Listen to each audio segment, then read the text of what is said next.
Worksheet number 5 विज्ञान कक्षा 7।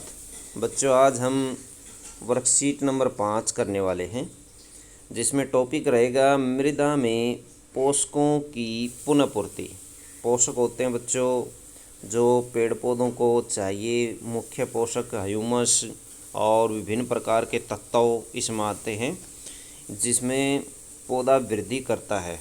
तो बच्चों, ऐसे पोषकों के बारे में हम जानेंगे, कैसे मृदा के अंदर अथवा मिट्टी में उसकी कमी हो जाती है और उसकी पुनःपूर्ति कैसे की जाती है। राधिका जब अपने निकट के फसल की खेत में भ्रमण कर रही थी, तब उसने देखा कि किसान खेतों में खाद फैला रहे हैं। उसने बगीचे में भी माली को ऐसा ही करते हुए देखा, जहाँ वे लान और गमलों में खाद का उपयोग कर रहे थे। बच्चों, माली भी बगीचे में ऐसे ही करता है, खाद फैलाता है, खाद डालता है। खाद दो तरह की होती है, वो दोनों तरह की खादें डाली जाती हैं। गोबर की खाद डाली जाती है, उर्वरक डाले जाते हैं। वह सोच में पड़ गई कि वे ऐसा क्यों कर रहे हैं। तो बच्चों, हम जानेंगे उर्वरक के बारे में। उर्वरक एक रासायनिक पदार्थ जो पौधों को पोषक तत्व प्रदान करते हैं। मुख्य रूप से नाइट्रोजन, फास्फोरस और पोटेशियम, ये 3 तत्व मुख्य तत्व होते हैं। और जैसे यूरिया होता है बच्चों, यूरिया खाद होती है, अमोनियम फॉस्फेट खाद होती है। इन खादों को अथवा उर्वरकों को मिलाया जाता है। तो ये जो उर्वरक होते हैं रासायनिक होते हैं और ये फैक्ट्रियों में तैयार किए जाते हैं और बाज़ार से हम इनको खरीद लेते हैं। खाद जैविक पदार्थ होते खाद में, जो पौधों के अवशेषों और पशुओं के गोबर से प्राप्त होते हैं। पौधे के अवशेषों और पशुओं के गोबर से बनाई गई खाद को जैविक खाद कहते हैं। और पौधों को जो विशेष पोषक तत्व प्रदान करती है, ये खास ज़्यादातर ह्यूमस प्रदान करती है और मिट्टी की उपजाऊ शक्ति को बढ़ाती है। और ये ज़्यादातर अवशेषों से बनाई जाती है बच्चों, मनुष्य के अवशेषों से और ज़्यादातर पशुओं के अवशेषों से, पशुओं के गोबर से तैयार की जाती है। पेड़ पौधों के अवशेषों से भी खाद तैयार की जाती है। पादप अपनी वृद्धि और अच्छे स्वास्थ्य विकास के लिए मृदा अथवा मिट्टी से खनिज पोषक तत्वों को अवशोषित करते हैं। अतः मृदा में इनकी मात्रा लगातार कम होती जाती है। जैसे जैसे हम फसल लेते हैं किसी ज़मीन पर, उसमें पोषक तत्वों की कमी होती चली जाती है। उर्वरक एवं खाद में नाइट्रोजन, फास्फोरस और पोटेशियम जैसे पादप पोषक होते हैं। मृदा को इन पोषक तत्वों से समृद्ध करने के लिए भूमि में उर्वरक या खाद मिलाने की आवश्यकता होती है। तो बच्चों, उस पोषक तत्वों की कमी को पूरा करने के लिए उर्वरक या खाद मिलाई जाती है, जिससे उसमें कमी हो गई पोषक तत्वों की पुनःपूर्ति हो जाती है। पौधों को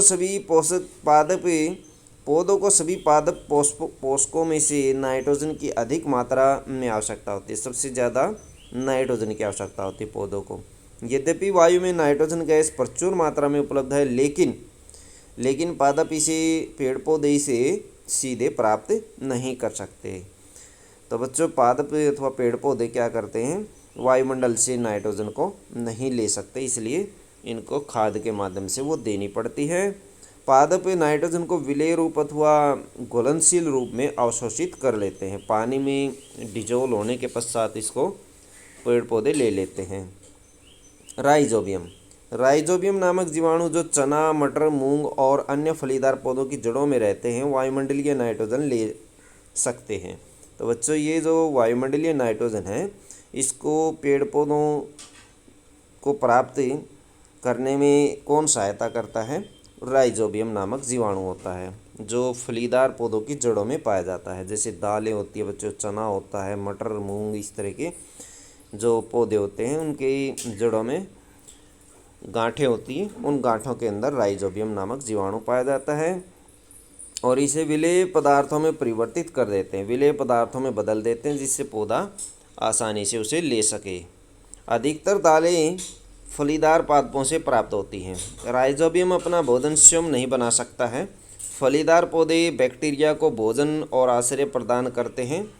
फलीदार पौधे बैक्टीरिया को भोजन और आवास, 2 चीज़ें प्राप्त करते हैं बच्चों। इस संबंध को हम सहजीवी संबंध कहते हैं। तो सहजीवी संबंध की परिभाषा देखिए, 2 जीवों का के मध्य संबंध जिसमें दोनों जीव आवास अथवा घर बच्चों रहने का स्थान और पोषण अथवा भोजन के लिए परस्पर लाभान्वित होते हैं, एक दूसरे के साथ शेयर करते हैं। एक जीव आवास दे देता है, दूसरा जीव पोषण दे देता है, अथवा एक जीव भोजन प्रदान करता है तो दूसरा जीव उसको रहने का स्थान देता है। तो ये सहजीवी संबंध होता है जिसमें शेयरिंग होती है आपस में। जैसे बच्चों खटमल होता है, जैसे बच्चों कई तरह के जीव होते हैं जो दूसरों के शरीर पर रहते हैं और वहीं से पोषण और आवास प्राप्त करते हैं, बदले में उसको कुछ फ़ायदा कर देते हैं। और कुछ ऐसे जीव होते हैं कोई फ़ायदा नहीं करते। अभ्यास के लिए कुछ क्वेश्चन देखिए। उर्वरक और खाद के बीच में अंतर बताइए। तो बच्चों ऊपर दिया गया है, यहाँ से आप उर्वरक और खाद की परिभाषा लिख दीजिए, अंतर हो जाएगा। पादप के लिए आवश्यक 3 पोषक तत्वों खालिस्तान, खालिस्तान और खालिस्तान है बच्चों। क्या क्या लिखेंगे? ऊपर दिए गए हैं नाइट्रोजन, फास्फोरस और पोटेशियम।